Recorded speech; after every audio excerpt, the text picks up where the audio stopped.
You back to the podium. Well, thank you so much. All right. I have an opening statement, after which I'll take questions. President Biden, who grew up in a family where the price of gas was a kitchen table issue, has elevated easing price pressures as his top economic priority.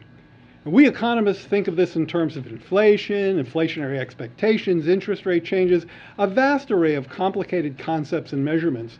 But the fact is that it comes down to affordability and the need among American households for a bit of breathing room in making ends meet. Therefore, we're very happy to report that the current drop in the price of gas, down 50 cents per gallon over the past 34 days, is one of the fastest decline in retail gas prices in a decade.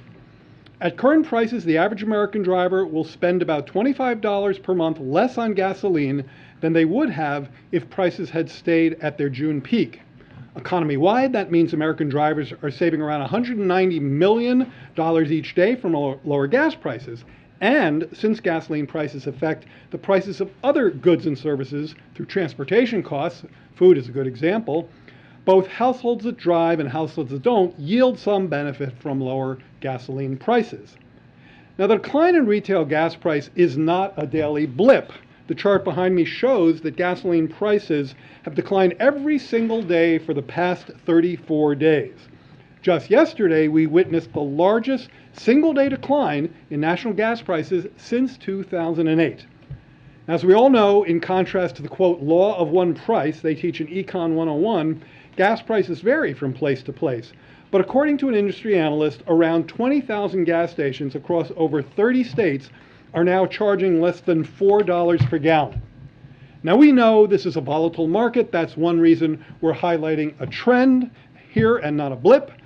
But if you look at the about $20 decline in the price of oil since early June, as well as the drop in, that's on the next chart, as well as the drop in the wholesale gas price, we think it's reasonable to expect more gas stations to lower their prices in response to lower input costs, and thus, barring unforeseen market disruptions, to see average prices fall below $4 per gallon in more places in coming weeks.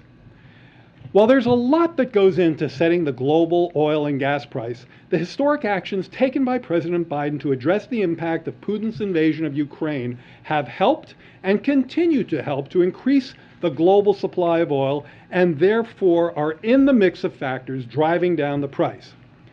Because the president's announcement on releasing 180 million barrels from our strategic petroleum reserve and another 60 million from our global partners was back in March, I suspect there are people who forget about this critically important intervention in energy markets.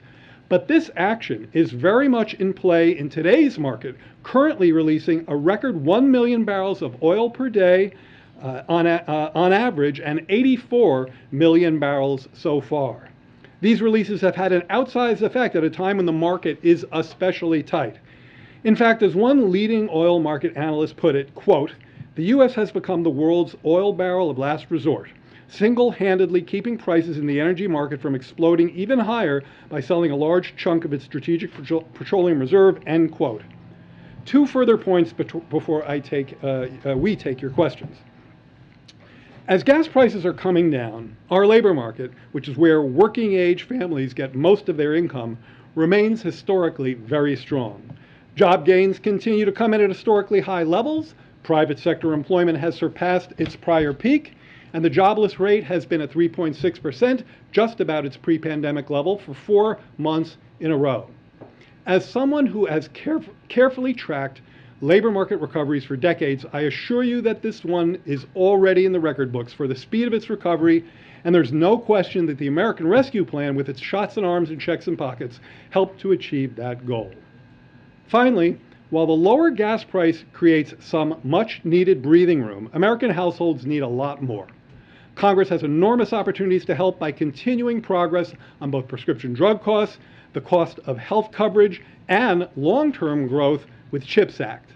I cannot overemphasize the importance at this moment in our economic expansion for taking action on these crucial supports for family budgets and for long-term growth and economic security. Thank you, and Karine will call on folks. Okay. ahead, Jeff. Thanks, Karine. Jared, is the administration preparing for a recession? And how do you react to companies like Apple and banks saying today that they intend to slow hiring because the economy is slowing? So let me tell you a little bit about the way the National Bureau of Economic Research Business Cycle Dating Committee, that's the group that decides recessions, makes their call. They weight a couple of variables pretty heavily, and one of them is payroll employment. Now, based on payroll employment, which, by the way, of course, relates to the unemployment rate, 3.6%, an historically very low unemployment rate for the past 4 months. Those kinds of statistics are anything but recessionary. Now, that's very much a look at the job market today. Slightly more forward-looking is if you look at consumers, and by the way, the bank reports I thought had this in their earnings reports. They talked about the strength of the American consumer. If you look at retail sales from just last week, you'll see American consumers still helping to fuel an economy that's delivering really remarkable job gains. So I think, and by the way, that in itself relates to something I kind of referenced in my opening comments, the fact that not only do people have the benefit of an historically strong job market behind them, a real tailwind in this economy, many also still have excess savings. This is one of the things that's helping to fuel consumer spending, which again is 70% of our economy. So I think if you look at the strength of the current economy, if you look at the strength of the labor market, if you look at the strength of consumer spending, you would conclude that where we are right now remains solidly within expansion. Okay, and just one follow-up to that. I'm sure we all remember a year ago, other colleagues of yours stood here and said inflation was transitory and was not going to last and was certainly not going to go up to where we are now. Do you think it's possible in a couple of months you might regret standing here and saying we're not about to be in a recession? Well, I want to be very clear what I'm saying. What I'm saying is that based on consumer spending, based on payroll employment, based on where the unemployment rate is, I think we can confidently say that these numbers that we're posting are very much inconsistent with a recessionary call given where we are right now. I think that is the most accurate way to assess the answer to that question. When it comes to transitory, I think the answer there is that we were careful when we were talking about that to consistently reference the forecasts that were out there, the view on inflation's trajectory by not only pretty much every forecaster we could find, but of course the Federal Reserve as well. And so this was a period where we hadn't seen new variants of the virus, where the war in Ukraine, of course, was not yet a reality. So I think that if you look at the general trajectory of where the forecasts were pointing in there, that was generally the way in which we tried to talk about that. And I think that's worth going back and seeing. Jared, Senator Manchin said that he is a no-go on the climate deal because he has concerns about inflation. Is there a scenario where you all try to wait for better inflation news and then try again on that front?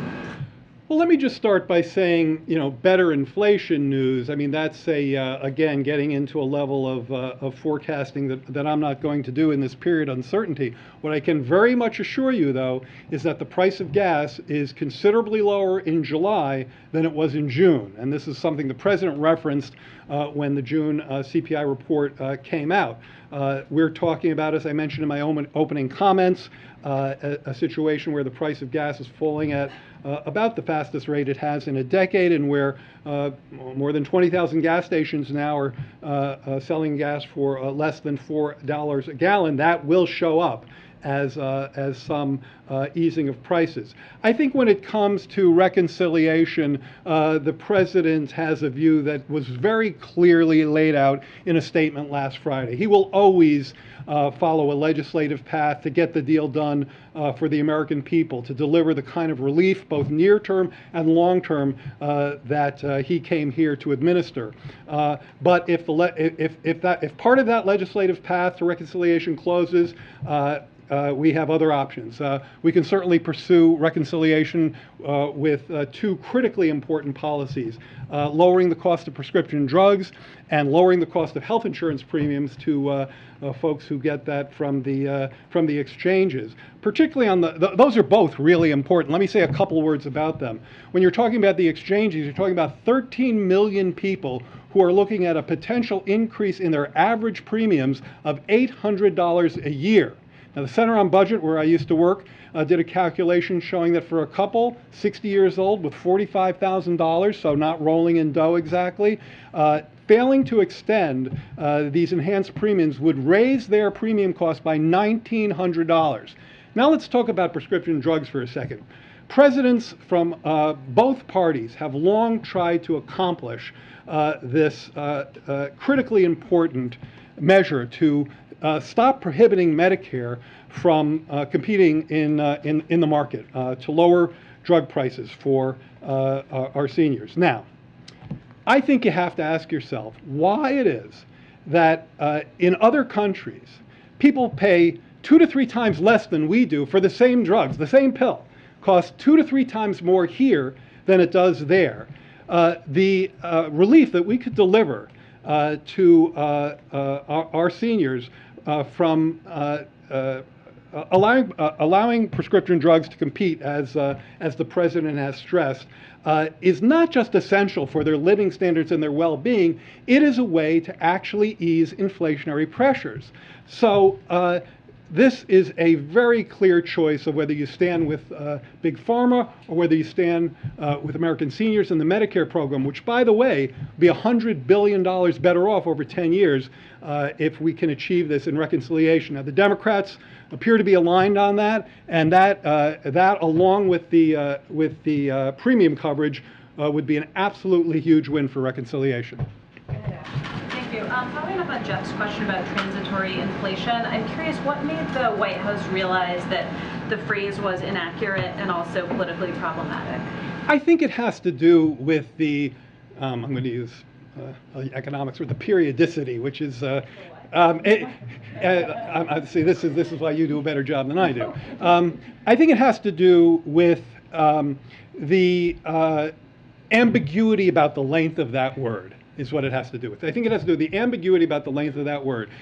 Some people hear transitory and they're going to think weeks and months. Others hear transitory, particularly probably economists who are used to the broader ups and downs of cycles, and think longer periods. And I think the lack of specificity about the cadence that was implied by that word, the temporal cadence implied by that word, led to a level of ambiguity that wasn't serving the debate very well. What about just the second part about politically problematic? Was that something you were hearing from voters, seeing show up in polls, that language was hurting the president? I think that when it comes to politically problematic, you've heard the president say in recent days that this the inflation is unacceptably high, and that bringing it down is his absolute #1 domestic priority. And I think that is all you need to know in terms of what he is dispatching his economics team to do in that front.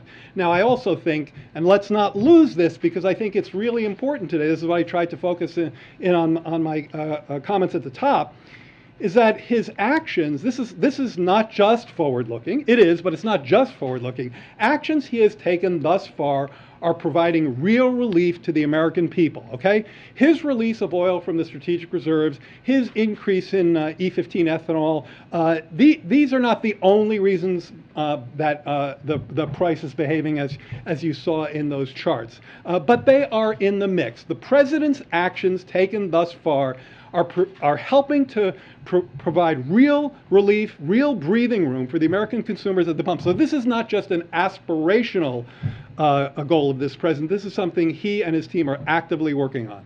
Good. In the back.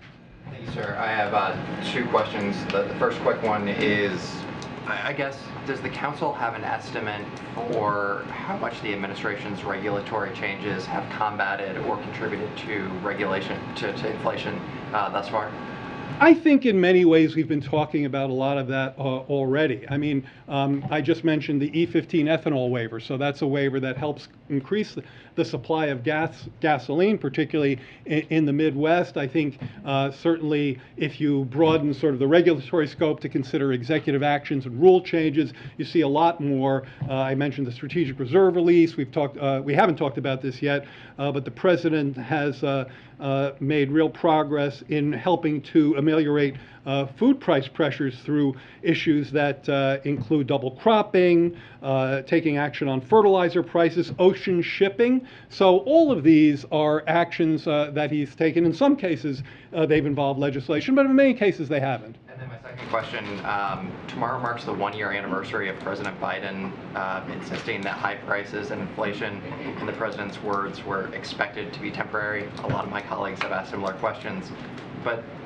I'm wondering how much faith can the American public put in future White House assessments about the economy, about inflation, after they saw that inflation number increase month after month and before the Russian invasion? Well, let me say two things. First of all, I tried to answer as fulsomely as I could some of that part of that question earlier. But let me ask you to focus on what we're trying to talk about today, which is something that is happening in the here and now. The chart's not up, but that first chart, which we can certainly make available to you, that shows we're not talking about looking around any corner here. We're talking about what has happened in the past 34 days to prices at the pump. They've fallen 50 cents, and you heard me go through some of the numbers in terms of the relief for American drivers. At the same time, we are not stopping there, okay? This is nothing close to a victory lap because we have much more to do to achieve the president's agenda of helping families get some breathing room in this tough environment, which is characterized by, of course, such highly elevated prices. Now, if you can help people with prescription drugs that cost 2 to 3 times less in other countries for the same pill, if you can help a 60-year-old couple with a $45,000 income not have to pay another $1,900 to get their insurance coverage, you are accomplishing the president's goals. Now, to do that, we need Congress to align and work with us. And Democrats, many Democrats are there when it comes to prescription drugs. This is something that President Trump said he wanted to achieve, and he didn't get there. This president is pushing hard to achieve that goal. One last point on this. I've talked about mostly near-term relief because that's so important for families who are seeking a little bit of breathing room right now. But there's another piece of legislation on the docket, and that, of course, is CHIPS. And this is something that has had real bipartisan support. I believe an earlier version got 68 votes in the Senate. I think it is absolutely and critically important for this nation to invest in domestic production of microprocessors. Again, not only would this be a highly favorable investment for growth and for jobs, it would be disinflationary because one of the areas where we see inflationary pressures is, of course, in autos, which now very much depend on chips. To be clear, that's not a near-term intervention. That's not going to show up, in the next couple of months. But longer term, absolutely. Supply chain, same thing. Having it both ways, Jared, because when the gas prices go up, it's got nothing to do with the president. When we see some decline, you want him to get the credit. Look, I think that there's no both-way thinking here at all. I think that there has been a consistent, I think, pressure on this White House to try to do everything it could to ameliorate inflationary pressures, and the president has reacted from the beginning, talking about how this was such an important priority to alleviate these pressures on behalf of the American people. So what did he do? He put his head down and got to work and got us to work to do everything we could to achieve that goal. He then presided over the largest historical release of barrels of oil from the strategic reserve, 180 million barrels. Then he talked to global partners to get them to kick in another 60 million. So it was Putin's fault. When they're coming down, he gets the credit. Yeah, I very much disagree with that framing. I think what's happening here is a president who is working tirelessly to address the largest constraint, probably the toughest constraint facing American households right now, the budgetary impacts of these elevated prices. And we're showing you here today some real results, partially that partially derive from concrete efforts he's taken. All right. Go ahead, Eugene. With the different economic data releases we've seen, they aren't really consistent with each other. So out of all the choices of indicators, what does the administration see as the most important indicators for how the economy? That's a great question. So there is no most important indicator. At the CEA, yeah, a group of it. So at the CEA, we just look at all of them. And I think where I would take your question is that we don't give all of them. It's sort of like I was talking to this gentleman before about the different weights that economists put on these variables when we're trying to assess the conditions of the business cycle. I think this is particularly relevant in the area of GDP. So in terms of real GDP, if you look at consumer spending and business investment, you actually see some very solid numbers. And these are some of the numbers, particularly consumer spending, retail sales, consumer spending, personal income, taking out transfers. These are some of the measures that the Business Cycle Dating Committee look at. And so we're looking at them too. And if you get under the hood of the GDP report from the Q1, we'll probably be and we'll certainly be getting under that same hood in Q2. One of the things you see is consistently strong consumer spending. Now, consumer spending is 70% of our economy. That's actually uniquely high. In Europe, it's about 55. In China, it's about 45. So, you know, I could tell you stories about my family and some of the orders that I've seen come in from our own consumer preferences. This is a very acquisitive nation when you compare our consumer spending shares to other countries.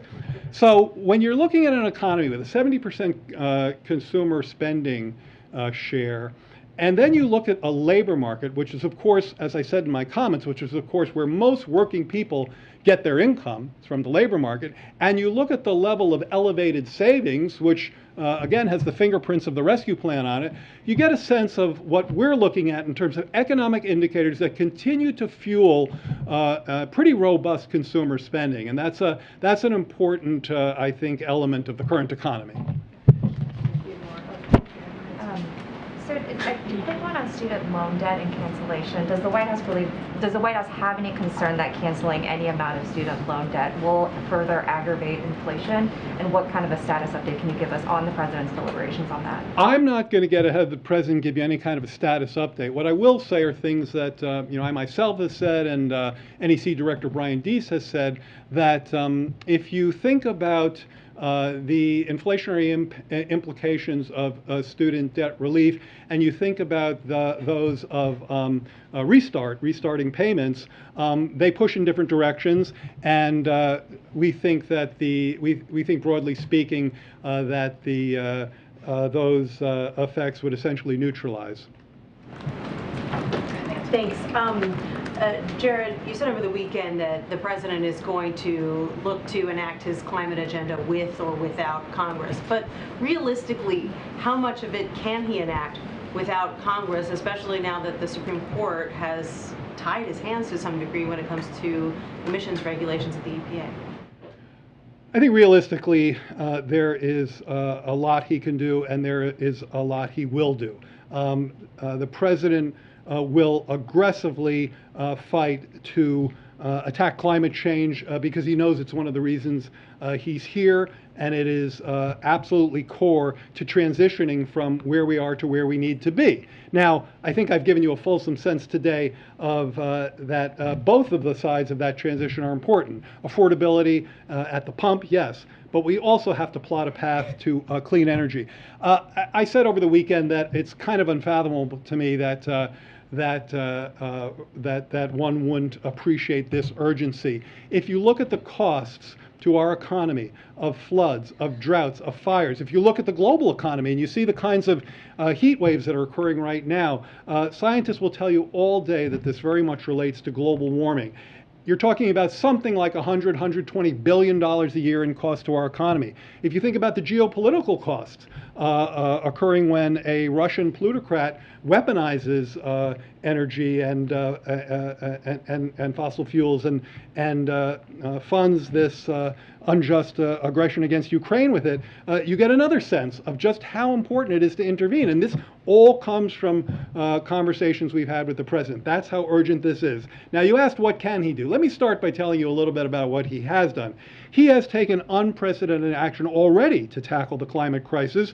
He's invoked and this is non-legislative, he's invoked the Defense Production Act to make more clean energy in America. He's jump-started the offshore wind industry. He has set the strongest emissions standards ever. And it is our firm belief that he can and will continue to do so if the legislative path is closed to him. But he will also pursue that path as well. And this is how important and urgent it is to him. So then why do you think that, you just laid out the costs of inaction? Clearly, Senator Manchin believed that the cost of action was too high in the face of high inflation. Why do you think you weren't able to convince him that the cost of doing nothing would be higher? I just don't have a great answer to that question. I mean, I think what we can do, and I hope I've been a little bit convincing here in my conversation, but I worked for Joe Biden for a long time, and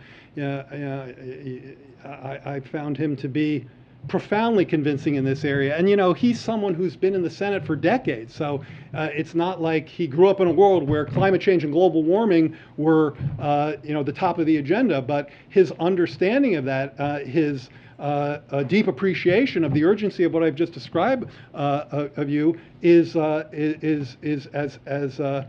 high as I've been stressing in my comments today. So I find, I personally, and I think lots of other people, there are 81 million people who voted for him, find him extremely convincing on this. And when he says, when Fighting Joe Biden says he's going to keep fighting for this issue, I think we should all believe him. Two more. Go ahead, Franco. Hey, thanks, Jared. You talked earlier about the importance of the prescription drugs efforts, but you also kind of took a sigh of deep breath when asking the inability to convince Manchin on climate change. I mean, how is the reduced or the smaller reconciliation package? I mean, does the White House feel that's a defeat, and if not, how not so? Not even close. I mean, the accomplishing the prescription drug agenda that the president has been talking about and underscoring since before the campaign. I was his chief economist when he was the vice president, these many years ago, and he was talking about the importance of it back then. I remember briefing him on these points about how prescription drugs are 2 to 3 times more expensive here, how we could save Medicare $100 billion over 10 years by injecting competition into this space. That just resonated with him, I think, probably ever since he's been aware of the issue, and achieving that would be an absolutely landmark goal, not just on behalf of American seniors and their living standards, but on behalf of this absolutely essential and much loved program called Medicare. But considering where the original proposal was, I mean, so I see where you're going. So considering where the original proposal was, I want to refer you to the comments I just made. Sure, this president will always try to pursue a legislative path to get the best deal for the people who sent him up here to do just that.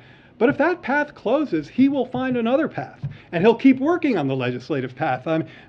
Joe Biden is someone who's been pulling legislative rabbits out of hats for 3 or 4 decades now, and he's going to continue to do so. So whatever paths are open to us, we will take. When those paths are closed, we're going to find other paths. That's how important this agenda is. Go ahead, Jim. And then Kelly, Back to reconciliation. Obviously, one of the parts of the president's agenda had been a global tax deal that this administration has led the world in sealing. But now, because of the dropped tax provisions in reconciliation, the United States will not be in compliance with the deal that it negotiated, essentially. How can you possibly expect the rest of the world to follow along if the U.S. is not going to actually be in compliance with the deal?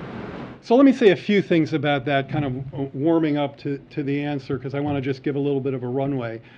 First of all, I do want to give a real shout out to Secretary Yellen, who's worked very hard in this space and has accomplished a lot in terms of working with our global partners. And I think one of the things you got when Joe Biden came to the White House is a president who was going to re-engage with global partners in a way that delivered the progress we've made thus far.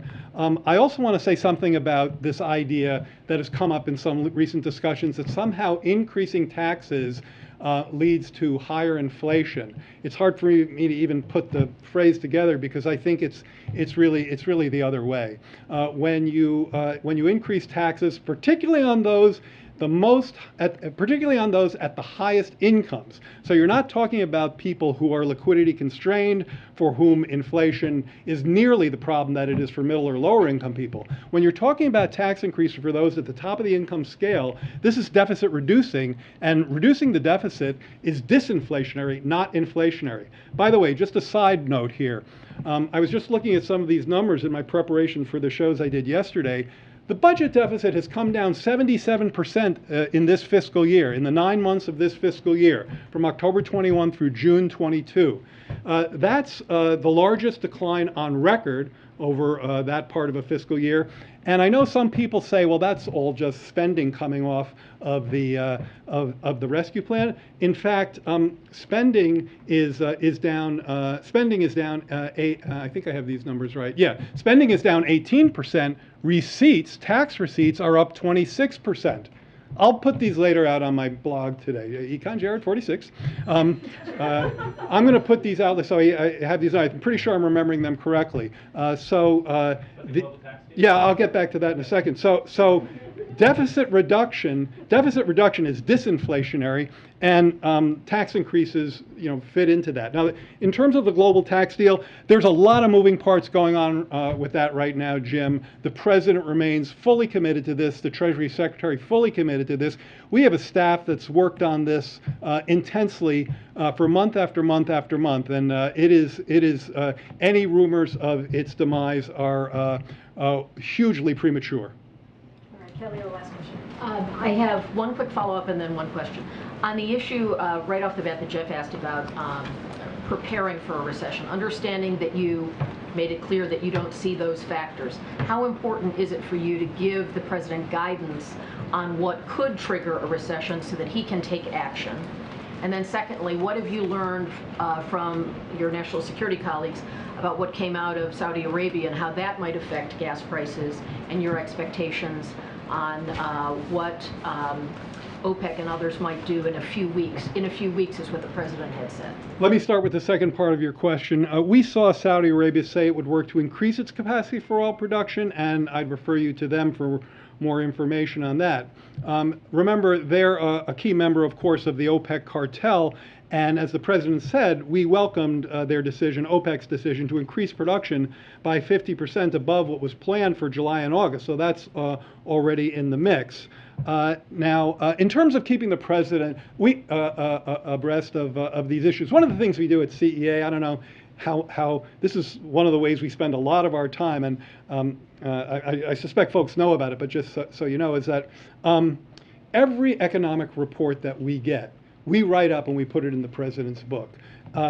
Industrial production, GDP, jobs, inflation, every retail sales.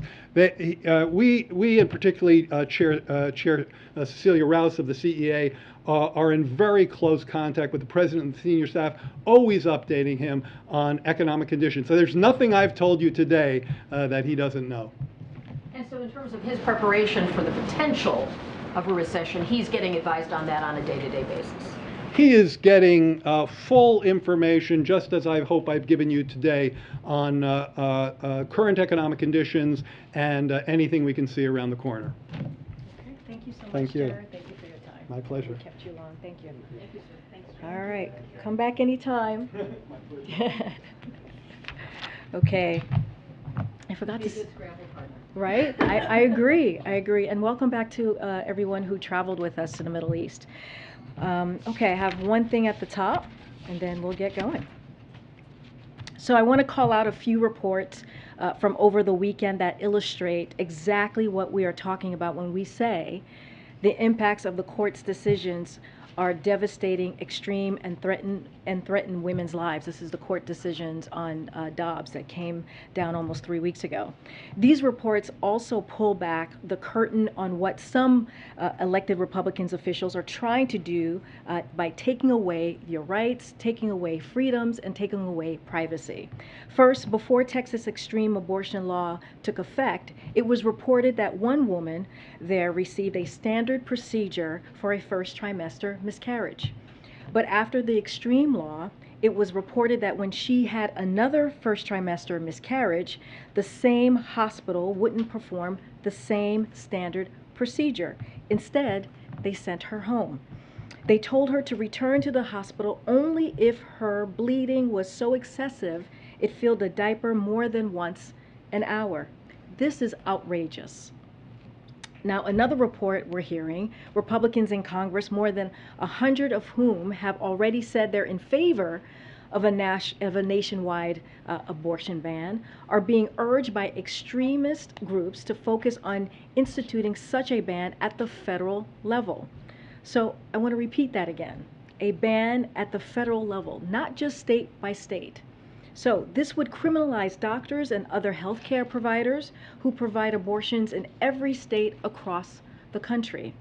It's becoming clearer by the day that congressional Republicans want to strip away rights, starting with a nationwide abortion ban and moving on to marriage equality and contraception.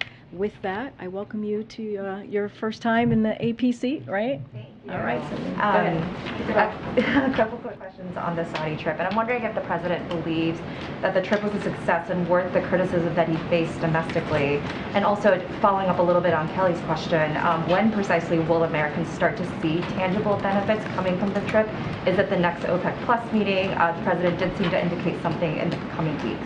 So just going back to starting with your last question first, and Jared basically touched on this, which is we have to remember in early June, OPEC Plus, which is Saudi Arabia clearly chairs OPEC Plus, made that announcement that we welcomed about increasing their production 50% in July and August.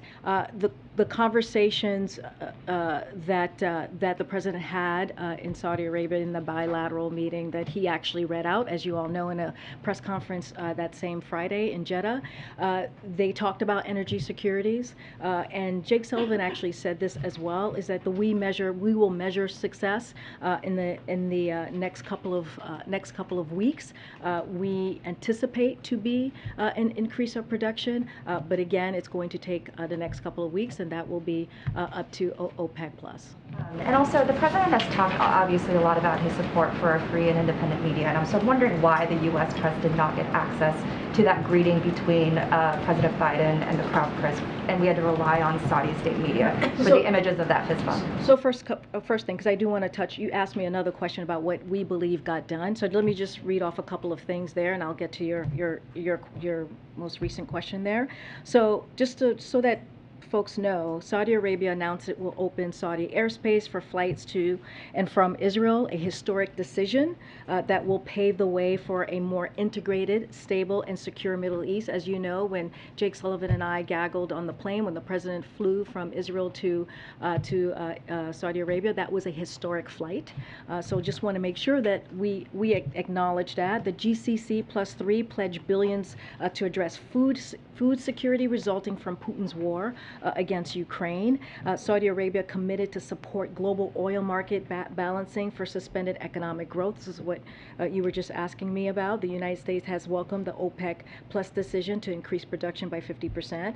On the climate crisis, which was also part of the agenda, we're collectively investing hundreds of billions of dollars in clean energy initiatives, increasing our climate ambition, and working together to diversify supply chains and invest in critical infrastructure, and we're doing everything possible to extend and strengthen the UN mediated truce in Yemen, which is the first one in 7 years, where 70,000 Americans work and live. And so, again, we're seeing the longest peace in that there in Yemen in some time. To your first question, look, we, as you know, we do everything that we possibly can when we go to a host country to make sure that you all have access, that there is transparency, which is why you heard from the president directly, and he held a press conference that Friday in Jeddah, as I just mentioned, so that he can read out himself what occurred in the bilat, and also you all were able to ask questions. Sometimes it is not perfect, we understand that, but we want you to know we do everything that we can to make sure that you all have access. We did that with the bilat by having a pool spray at the top, and other meetings as well. So we do our best. We want to make sure, again, that you guys hear from the president directly. You get to see what is occurring in some of these meetings that are happening, and we will continue to make sure that we make that a priority as we continue to do our travels. Okay. Thanks, Karine. Does the president, now that he's back from Saudi Arabia, does the president still believe that Saudi Arabia and the Crown Prince should be considered a pariah, or did this trip change his view about that? So, as you heard from the president again on Friday, he made very clear that that he made his views very clear to the Crown Prince on that during that bilat meeting, and he even said it would be inconsistent, right, for a president of the United States not to speak of our values, not to talk about human rights, and it would be inconsistent, to be quite frank, of Joe Biden not to do that. So he was very clear about where he stood about Jamal Khashoggi's death, murder. He mentioned it from the start of their meeting, and when it comes to his comments stand. He has been pretty clear about that, about where he stands on the comments that he made during the campaign.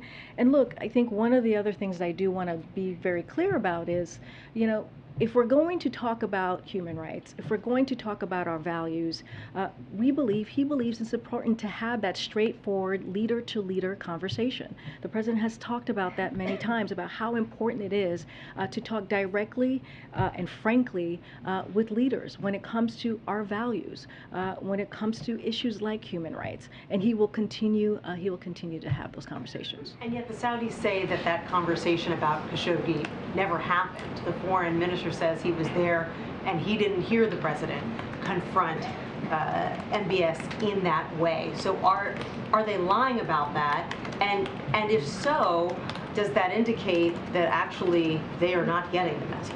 So I'll say this: the president was asked this question, and he spoke to it directly. And I do believe that if anyone telling you differently about what the president said, they weren't listening to the president himself when he was asked that question, when he spoke about how he brought up the death of Jamal Khashoggi. So I'll leave it to what the president said when he was asked directly most recently about that.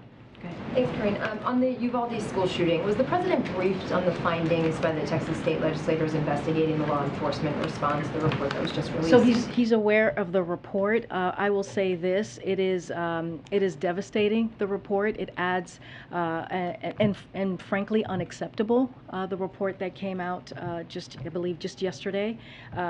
It adds on more questions to how law enforcement's reacted, their role on that day, on that tragic day. As you all know, we've mentioned this before, and you heard from the Department of Justice. They are doing their own review, and so I will leave their own independent review of exactly what happened that day, and so I will leave that to them on any further comments. And what was the president's reaction when he was made aware? So I wasn't there when he was made aware, but I do know that he is he's aware of the report.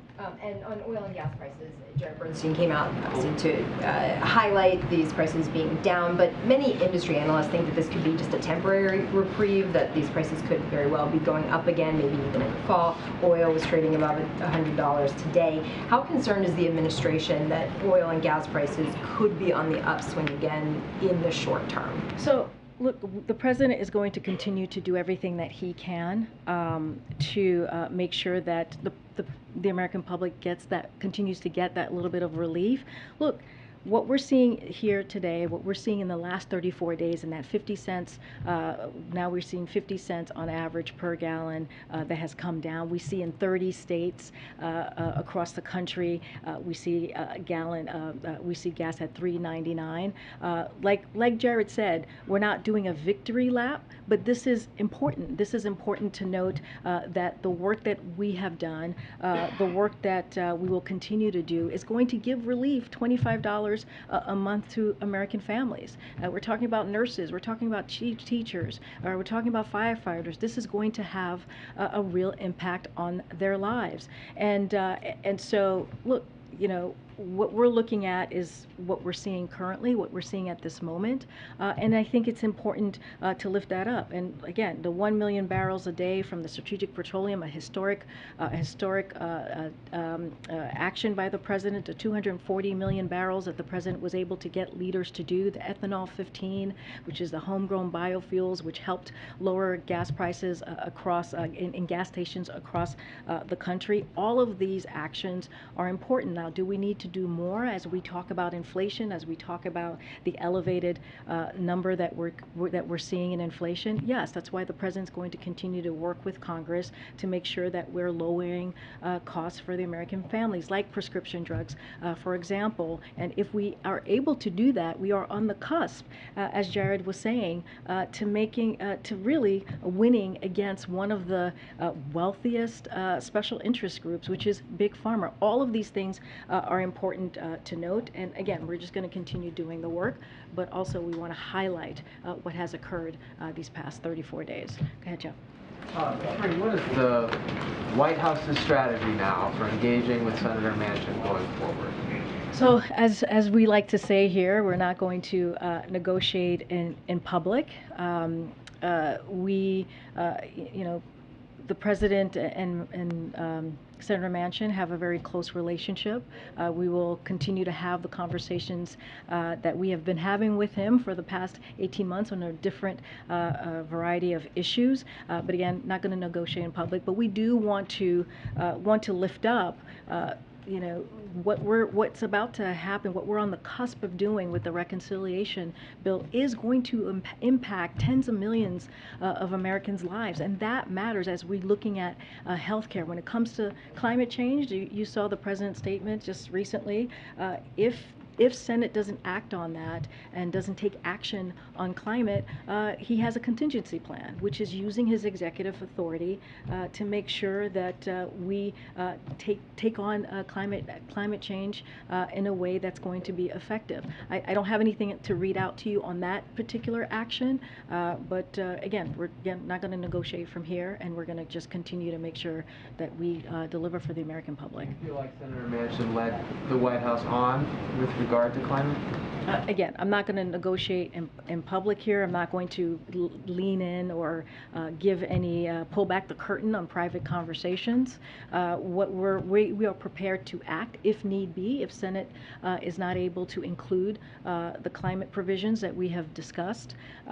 But again, what we're seeing right now with the reconciliation as it relates to Medicare and being able for Medicare to negotiate bringing down drug prices, that is an important step. So we're going to continue to do the work. When you say, and the president says he's prepared to act on climate, what's the time frame for that? Do you wait until the fall? Do you get started before that? What's the overall time frame? We don't have a timeline for you at this point. As you know, negotiations are currently happening, and so we will see where the Senate lands. You spoke before the trip about advising the president about reducing contact due to COVID and the variants. and we saw some fist bumping, but we also saw some embraces and some handshakes and so forth. So just for record-keeping purposes, has the president had a negative test since he returned home? So that's a good question. I would have to check with our team. As you know, he gets regularly tested as you know, as the advice from his doctor. So he has a regular cadence that his doctor decides on. We did provide on the gaggle last week. I provided that he had tested negative on his right before heading out to the Middle East, and then we sent out a pool note as I believe as we were going to Saudi Arabia because there were testing requirements, and he had tested negative then. I will work to get that information for you. Since we don't see him in public today. And the First Lady of Ukraine is coming and has a schedule for a visit with Dr. Biden.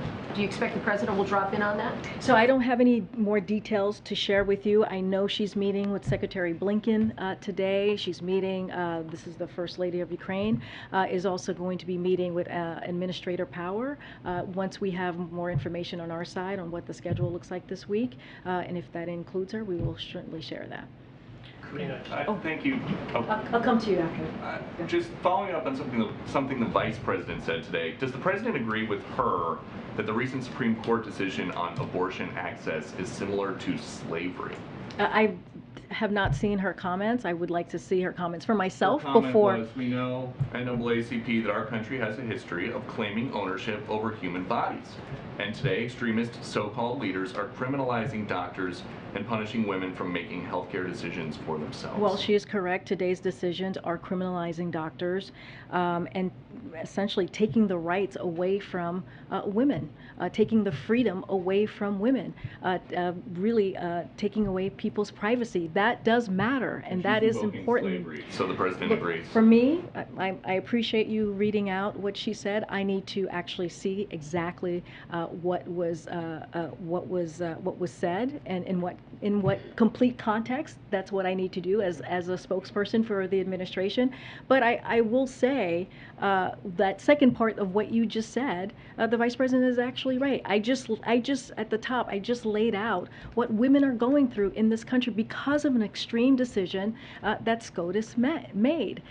Because of what they did, it is going to upend and change the lives of women across the country. And we now have to be mindful about contraception. We have to be mindful about marriage equality because they have made it really clear. Extreme Republicans, ultra MAGA Republicans have made it clear that that is what they're going after next. So that does matter. And then following up about this comment that the Saudis say did not happen, but the president says did happen. Did you personally hear the president raise the issue of Khashoggi's murder with MBS? I trust the president. He made those comments as you heard directly from him during the press conference, and he said at the top of the meeting he mentioned Jamal Khashoggi, and so you did not hear him say that. I am just saying to you that the president himself, I was not in the meeting to answer that question, but the president himself said and laid out very clearly, and just to be clear, that press conference happened because he wanted to make sure that you all heard from him directly. That was the president's decision. He wanted to make sure that he read out what occurred in the bilateral meeting with the Saudi Arabia government. But so ultimately, we get back from this trip. There's no new peace talks in the Middle East. There's no new commitment to increase oil production in the Gulf. So what was the point of this trip? I just read out earlier, Peter, of all of the things that had occurred, some of the do-outs or some of the things that we were able to get done during this trip. Look, let's step back for a second and talk about what the president was trying to do on this trip. If you look at this region, the Middle East, it's a critical region. The president, his intent was to make sure that there was not a vacuum in the region so that you didn't have China and Russia stepping in, trying to fill that vacuum. And so it's important for the United States to make sure that we're having those conversations, direct leader to leader conversations, and that we talk about our national security, we talk about food security, we talk about climate change. All are issues that are important to the American family. And so as it relates to the oil production, I talked about, and Jared talked about what OPEC Plus did early in June. We are confident that we will be able to measure how the success of those conversations that the president had in the next several weeks. Why not insist on a commitment, though? He gets back with no commitment, and the price of oil per barrel shot up. Is that what the president wanted, to go there and have the price of oil get more expensive? But again, we have seen gas prices go down in the past 34 straight days. Aren't they still $2 a gallon higher than when you guys took office, though?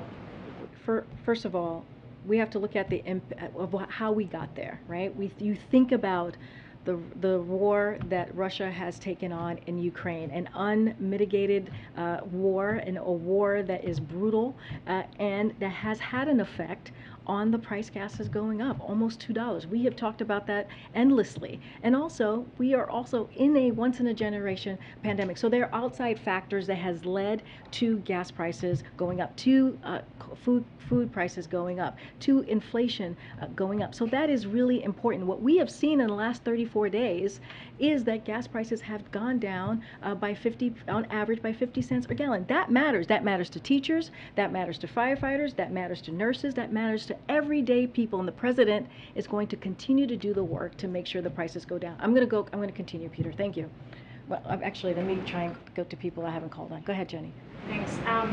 Jared was just talking about the broader reconciliation bill, which would have increased taxes on the wealthy, and he said this is not something that he views as inflationary. You know, you guys have talked about how this would reduce the deficit. So with Senator Manchin saying his exact, concern with doing a bill like this is inflation, does the White House regard that claim as credible? So I'll say this. We have heard from economic experts out there. We have heard from even Jason Furman, folks who are critical of us, who have said said the opposite, that the president's plan on reconciliation will actually bring down inflation, an anti-inflation bill, if you will. And if you look at when you bring down the deficit, as you all know, that actually will help inflation. So look, I'll lead you to the expert. I am not an economic expert, but they have said themselves this is an anti-inflation bill, and it will help with that fight and what we're trying to do, which is our number one economic priority, the president's number one economic priority, which is bring inflation down. You don't really see Senator Manchin's claim that inflation is why he pumped the brakes on it as a credible claim. I am not a spokesperson for Senator Joe Manchin. As you know, I am a spokesperson for the President of the United States. And what I can tell you is what experts have said, economic experts have said, and so that's where I will send you. And one more on the CHIPS bill, which seems like actually it's moving forward this week. So, congrats. There's a provision that seems to be a little bit fluid on whether or not to prohibit certain investments if you take semiconductor subsidies in China. Intel is one of the companies that is lobbying against this. What's the White House stance on this, and do you have a message for Intel and companies like that? So I'll say this: the CHIPS Act is intended to bolster American competitiveness and our own domestic supply chain security. That's why we continue to support strong guardrails, as you're alluding to there, Jenny, which also have bipartisan support in Congress to make sure CHIPS incentives generate more semiconductor investment here in the U.S., not in China. So, and guardrails help slow the growth of investment in China. That is why such an important part of the bill. It is such an important part of the bill, and we believe in strong guardrails. Go ahead, Ken. I said I would get back to you. Yeah, Karine, on Ukraine, President Zelensky replaced his head of domestic intelligence and the prosecutor general. He said during the weekend that hundreds of treason investigations have been opened into employees of law enforcement agencies. Is there any concern that Russia may be infiltrating Ukraine's security networks and undermining the war effort? So I'll say this, we per usual, don't speak to any personnel arrangements or domestic politics. That is not something that I will do from here, but I'll say this: for our part, we will continue to work with our partners in Ukraine to help them defend against Russian aggression, and with the Ukrainian Prosecutor General's office as they document the war crimes and atrocities that Russian forces in Ukraine are committing. We also continue to support Ukraine's ongoing anti-corruption reforms as well. And Senator Cruz over the weekend said on his podcast that the Supreme Court was clearly wrong and overreaching when it legalized same-sex marriage in 2015. What is the White House view on that? Does that raise a lot of concerns? So it should raise concerns. As we know from the Dobbs decision, one of the things that we saw from Judge Thompson is that they're looking to go further, whether it's privacy, contraception, or marriage equality. Now, you all know that this president has supported marriage equality for some time. This is something that he believes in, and this is something that he will continue to fight for. Folks I haven't called on. Go ahead. Thanks, Karine. Did the president urge Saudi Arabia to stop purchasing oil from Russia? Because Saudi Arabia has actually doubled its Russian oil imports this quarter, which was, of course, helping Russia's cash flow. So I don't have anything to read out for you on that. As you know, at the G7, one of the conversations that came up when the president was there recently in Europe, in Germany specifically, was how to put a cap on Russia oil. That is a conversation that was started. It is continuing on the staff level, and that, as you know, will have an effect on the price of Russia's oil. And so we'll continue to have those discussions. Thanks. And you spoke earlier about the president's contingency plan regarding taking executive actions on climate. But do you believe the president can still keep the commitments he made to world leaders on reducing emissions through executive actions if Congress fails to act? So we're going to do everything that we can to make sure that we are taking action on the climate crisis. And so again, the president has, I think Jared read this already, but just want to reiterate what he said from day one. The president finalized regulations to rapidly phase out super pollutants. He jump-started the offshore and industry, and he set the strongest ever emission standard for cars and trucks. So this is something that is incredibly important to the president. He thinks it is urgent to act on the climate crisis, to take action, and that's why if Congress, Senate doesn't act on the climate component of reconciliation, he's ready to take use his executive authority. Let me see who I haven't called on. Go ahead. Thanks, Karine. Senator McConnell says President Biden planned to nominate Chad Meredith, an anti-abortion Federalist Society member, for Kentucky District Judge position as a, quote, personal friendship gesture. Why would the president do that when he's vowed that DOJ will do everything in their power to protect women's access to abortion? So what I'll say on that is that, as you heard from Rand Paul, he was not ready. He's not ready to move forward with the blue chip. Is that process in the Senate? And so we are not going to be nominating Chad Meredith. Was it initially a personal friendship gesture, as Senator McConnell said? That part of your comment is not something that I'm aware of. I'm just telling you where we are currently at this time. Generally speaking, why was the president planning to nominate Mr. Meredith in the first place, given that he has said that DOJ would do everything in its power to protect abortion access for women? Well, that doesn't change anything. DOJ is going to do everything in its power. You heard directly from the president about that. You heard he signed an executive order on what DOJ is going to do and formalizing what DOJ is going to do and formalizing what HHS is going to do. That is something that the president is very much committed to, and certainly is not going to back away from that. He wants to make sure that women's rights are protected. Just talked about what could happen next, which is a national ban on abortion, which would be devastating for so many women across the country. We talked talked about what else Republicans are thinking about doing when it comes to contraception, when it comes to privacy, when it comes to marriage equality. And this is a very serious time, and we need to make sure that we are paying attention to what potentially could be happening next. And so, again, I don't have much more to add on your question. Okay. Thank you, Karine. Is the administration in touch with the authorities in Ghana? I know Ghana declared today their first ever outbreak of Marburg virus disease. Is the White House in touch with them? Say that last part, the what disease? Marburg is called Marburg. Okay, let me go back to the team and get more info for you on that.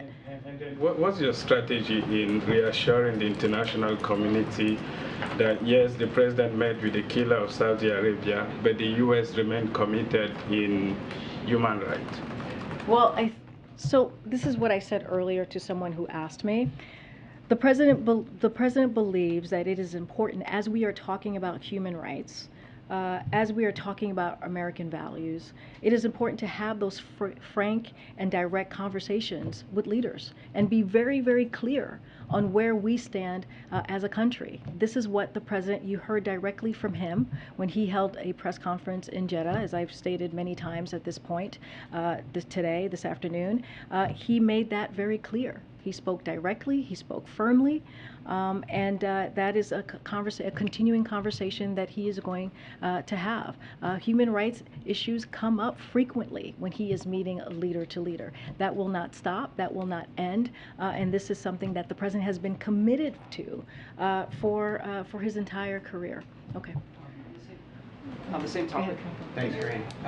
Just picking up on climate, you mentioned that there's no timeline on the administration taking action, but does the administration have an executive order or executive plans ready, or does there need to be a process to consult, to plan? I mean, how far along are you in the process? I mean, how have you been preparing for So that? I don't have a timeline for you at this time, is what I was trying to say. Look, I'm not going to comment on any specific action. I don't want to get ahead of the process, of the policy process, and certainly don't want to get ahead of the president. But the point that we are trying to make here is that he is committed to taking action on climate change, taking action on climate.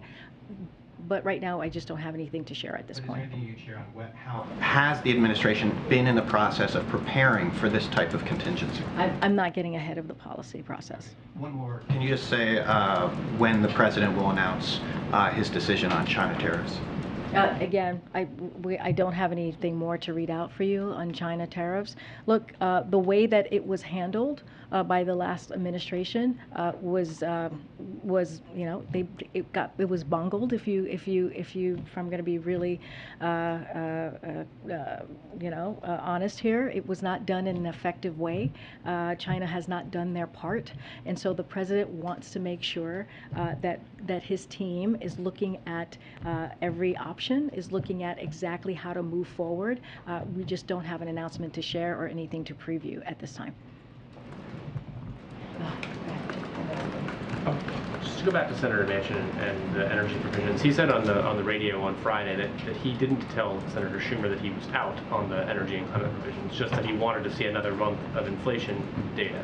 So if it's such a crisis that the president is bent on dealing with, the climate crisis, why not wait another month to see what the inflation data, which the administration thinks will be better, look like, and see if you can get Senator Manchin on board for legislation? Is the president effectively saying he doesn't believe that the odds are good of that happening if you waited an extra month? Right now, the Senate is still in talks. They're still negotiating, and so the president has put forth a contingency plan. If that climate change provision that we have been discussing is not in that Senate reconciliation plan, he will act. But right now, we're letting the negotiations happen. We're letting that process continue. Again, we don't negotiate in public. But again, what we're trying to say here is the president is ready to act if needed. Well, because in his statement he said he wants a bill by August, which would seem to rule out waiting for Senator Manchin. Well, look, the process is still happening. I'm not going to get ahead of the president. We are, what is today, July? I don't even know, July 18th, and so we're going to let the Senate work on the reconciliation bill. Let them have the conversations, the negotiations. Just not going to get ahead of that at this time. Okay, go ahead, Ashley. Asking sort of the flip side of Jim's question, I'm curious, was there anything Senator Manchin ever conveyed to the White House that gave you guys any reason to believe that a West Virginia Democrat in a state that Trump won by almost 40 points, who's accepted millions of dollars from the fossil fuel industry, would ever support any sort of climate provision? So I'm not going to comment on private conversations. Again, that is not something that we do here. We say this all the time. Not going to comment on any back and forth that has occurred with Senator Manchin or any other congressional member. We're going to let the Senate continue to negotiate. When it comes to what we are seeing right now with the prescription drugs, I have said this, Jared said this, that is we're on the cusp of a big win here, which is incredibly important for tens of millions of Americans as we speak about Medicare and them being allowed to negotiate drug prices down. Following up briefly, more broadly, I mean, do you have any reason to believe that you didn't waste your time trying to get Senator Manchin on board for any sort of climate, legislation? I'm just not going to get into private conversations. Okay. Go ahead. Thank you, Karine. I would like to ask about Moscow using energy as a weapon in Europe. There's a growing fear that Russia will not restore natural gas deliveries to Europe after its ongoing annual maintenance of Nord Stream 1, which could lead to serious crisis in Europe, to gas rationing. How concerned is the President that it may weaken Europe's resolve, and what the US is doing to help? So a couple of things, I just want to lay this down because it's an important question that we want to address. So following, as you know, the further invasion of Ukraine, Russia continues to use natural gas as a political and economic weapon, as you're stating, Merrick.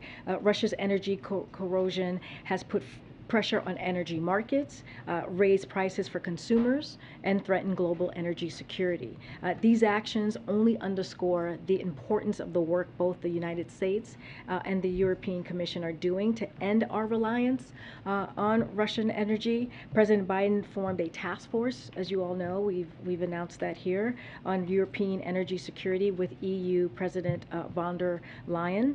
The task force has met regularly to discuss options to reduce Europe's demand for natural gas, and has also met with key stakeholders to promote the deployment of heat pumps, smart thermostats, and energy demand response solutions. So we are also partnering to diversify energy supplies to Europe. Since March, global LNG exports to Europe have risen by 75% compared to 2021, while the U.S. LNG exports to Europe have nearly tripled. So we continue to work with our European partners to reduce the dependence on energy, on Russian energy, to be exact. Enough to help Europe to survive the winter.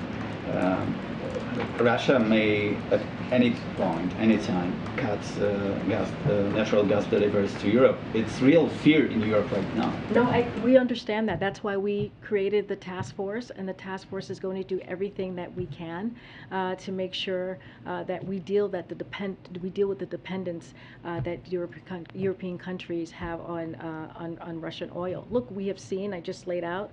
We have seen some progress, and so we're just going to continue to work with our European partners. Okay. Thanks, Karine. So I'd like. No, I was calling the gentleman in front. Go ahead.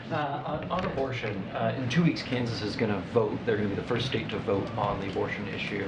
How much stake is the administration putting on the result of that election, given the fact that they're going to be deciding? So. Can't speak directly to any specific elections. Look, the president has made clear when we talk about when we talk about choice and we talk about where we are currently with abortion, when we talk about Republicans who are trying to make a national ban across the country, this is very serious, dangerous outcomes that we're facing with. And so the president has been very clear to make sure that Americans get their voices heard and take it to the ballot box. That is the way that we're going to see real change. That is the way that we can use our political power. He's going to continue to say that, but at the same time, do everything that he can as from his executive authority to what he can with the federal government to protect women. And then marriage came up earlier. The House is expected to vote on the Protect Our Marriage Act, I think tomorrow. How much work will the administration be doing to try and get that bill through the Senate, where it's going to face a much more difficult? So we support that act, and we applaud Congress for moving forward. As I mentioned earlier, when I was just asked a question about marriage equality, this is an issue that the president has been fighting for and speaking about for many, many years, and so this is certainly something that we support. Yeah. One of my colleagues at Political reporting today that the ACLU obtained and has since released records publicly from DHS that show use of mobile location data harvested from apps on hundreds of millions of phones. DHS was then able to use 336,000 location data points across North America. This started under the Trump administration, and contracts have been renewed under the Biden administration, basically traveling, knowing where people are when it comes to what DHS does, the work that DHS does.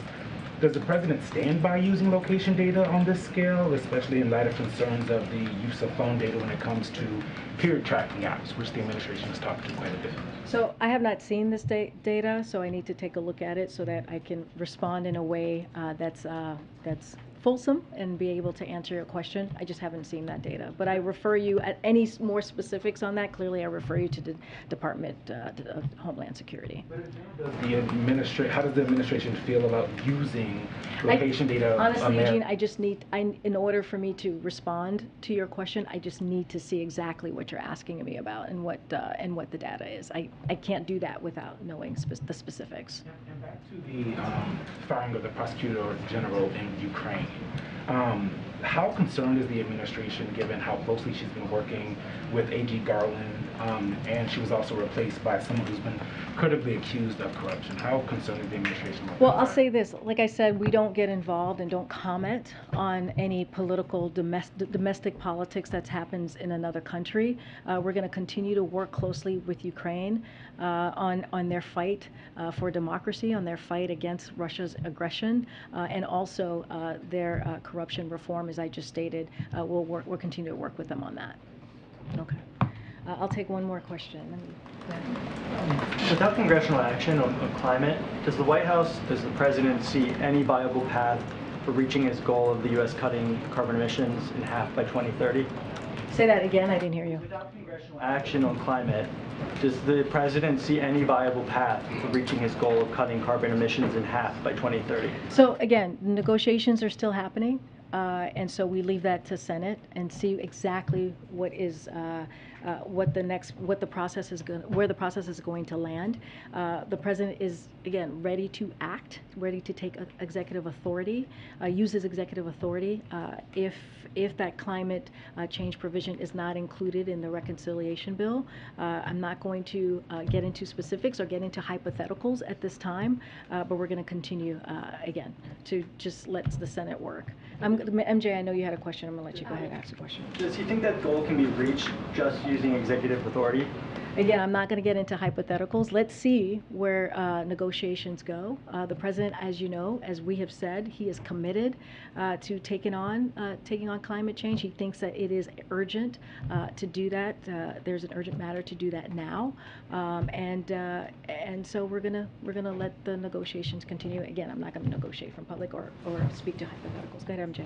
Two quick questions. First, on baby formula, the recent data indicates that more than 20% of formula products are still out of stock. Just wondering what the White House's assessment is right now, why that is the case. particularly given that we've seen, for weeks now, a ton of formula being flown into the country?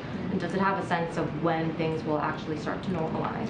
So I'll say this, the federal government has worked in lockstep with private sector to ramp up domestic production and to increase the supply of safe infant formula, which we understand is incredibly critical for families across the country as they're trying to make sure that they're feeding their babies, their children, safe baby formula. This is what this is all about, safety, and that's our priority here, but also making sure that we're doing everything that we can to get that out. We're ramping up domestic production, including invoking the Domestic Production Act, as you all know, which has allowed companies to increase production. We're increasing imports. Already the FDA has granted enforcement discretion for companies to import over 524.1 million 8 ounces bottles worth of infant formula, including over 5 million bottles of medical specialty formula, which is important as you're asking me about formula in bottles. And third, we're enhancing WIC flexibilities by waiving rules and restrictions that prevented low-income mothers from getting formula. All 50 states have taken action, issuing more than 200 waivers. Look, this is a priority, continues to be a priority for us. We're going to do everything that we can to increase production, but again, we want to make sure that the safety is first.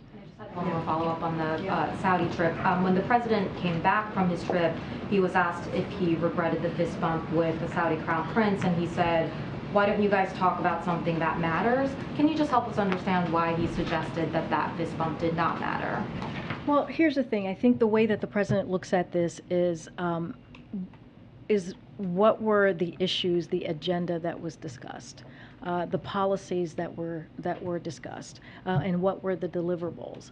And so, when the president goes out to just across the country and has these meetings, it is very important. You hear us talk about this all the time, having that leader-to-leader conversation. This is a president that has been, a senator for decades. He was the vice president. He was a president. He understands how these interaction works. He understands how these relationship works.